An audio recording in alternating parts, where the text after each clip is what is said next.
this is Heather Hoffman, and I have a super sparkly, glittery, frosty Christmas card to share with you today using the beautiful floral from Whatever Keeps You Warm. It's a Grayscale Designs.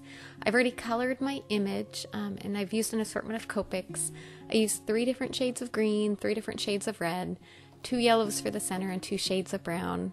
I'll list those in the description as well in case you're curious, but I wanted to focus more on how I added the glitter to this and less on the time it took me to color.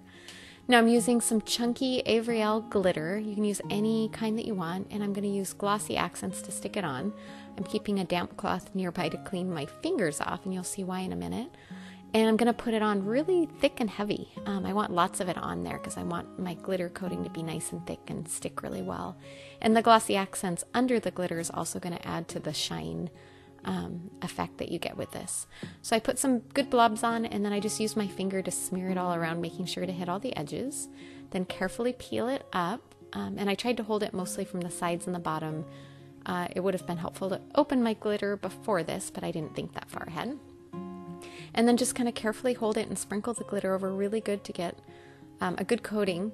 And at this point it'll look like it's too much and like it's kind of covering your image too much, but that glossy accents is still a little bit opaque right now. Once it dries, it will clear up and you'll be able to see your image a little bit better.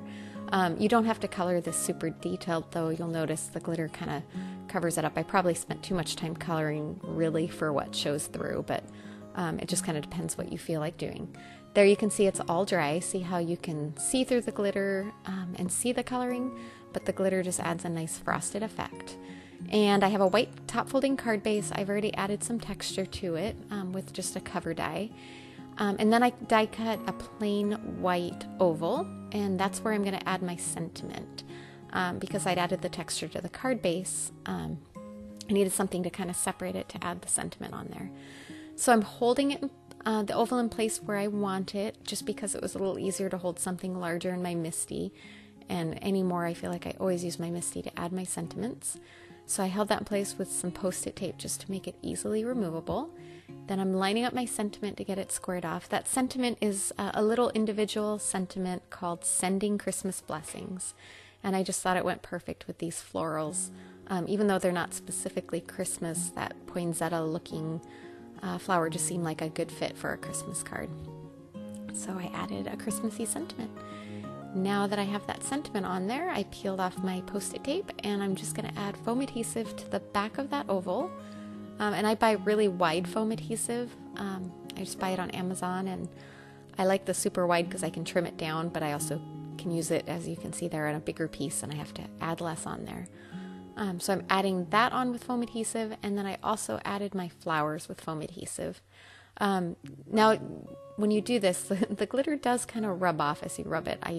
Later, the evening after I made this, I had glitter on my nose, and I'm pretty sure there was glitter all over my craft room, but I think it's worth it for the sparkly effect. So if you're bothered by glitter getting everywhere, this might not be your favorite technique, but I think it's worth it, and it adds such a frosty, fun, and glittery effect.